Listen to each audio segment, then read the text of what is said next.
আপনাকে কেউ আমাদের মতো বলে আমরা বিছানায় থাকতে পারি না, যখন হযরত আলীকে মাতাল বলে বিছানায় থাকতে পারি না, যখন ইয়াজিদকে রহমতুল্লাহ আলাইহি বলে তখন আমাদের ইচ্ছে করে মাটি ফেটে ভিতরে ঢুকে যায়। কোন ব্যক্তির সাথে আমাদের শত্রুতা নাই, শুধু আলে রাসূল আমার নবী এবং আল্লাহ তুমি।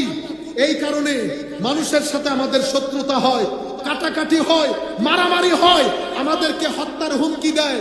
কারো টাকা নিয়েছি বলতে পারবে না, কষ্ট দিলেও 10,000 বার সরি বলেছি।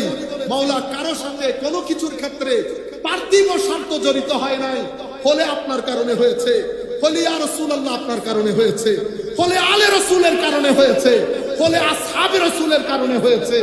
সুতরাং আমি নবীর দরবারে সকল মুসল্লিয়ানে কেরামের পক্ষ থেকে বলছি, ইয়া রাসূলুল্লাহ আল্লাহর দরবারে আমাদের জন্য ফরিয়াদ করেন। আপনাকে সাক্ষী রেখে, কুল কায়নাতের আউলিয়াকে সাক্ষী রেখে বলছি, আমরা আপনাকে বেহদ মহব্বত করি, আমরা আপনার আলকে বেহদ মহব্বত করি, আমরা ফাতেমাতুজ জাহরাকে আমাদের মার চেয়ে বেশি মনে করি, আমরা হযরত আলীর কদমের দুলাকে মহব্বত করি।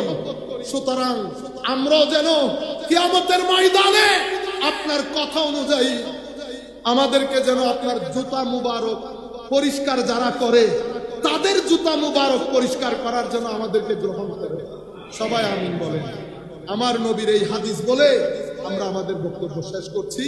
তরুণদেরকে বলতে, আল্লাহর রাসূলের আনুগত্যের মধ্যে আমাদের সফলতা। এই ব্যক্তি আমাকে মহব্বত করলো, ওয়া আহাব্বা হাযাইন, আর এই দুইজনকে মহব্বত করলো। আমাকে মহব্বত, হে তরুণ আমি চাই এই আওয়াজ তোমার কানে পৌঁছাক। তোমাকে নবী বলছেন, যেই ব্যক্তি আমাকে মহব্বত করে, এই দুইজনকে মহব্বত করে, এই দুইজনের বাবাকে মহব্বত করে হযরত আলী, এই দুইজনের মাকে মহব্বত করে ফাতেমাতুজ জাহরা, কানা ফি মাই ফি দারাজাতি ইয়াউমাল কিয়ামা, কিয়ামতের ময়দানে, কিয়ামতের ময়দানে আমাকে আল্লাহ যে মাকাম ও মর্তবা দান করবেন, আমার সাথে বিশাল একটা গ্রুপ থাকবে, সেই গ্রুপের মধ্যে আল্লাহ তাকে উন্নীত করে দেবেন।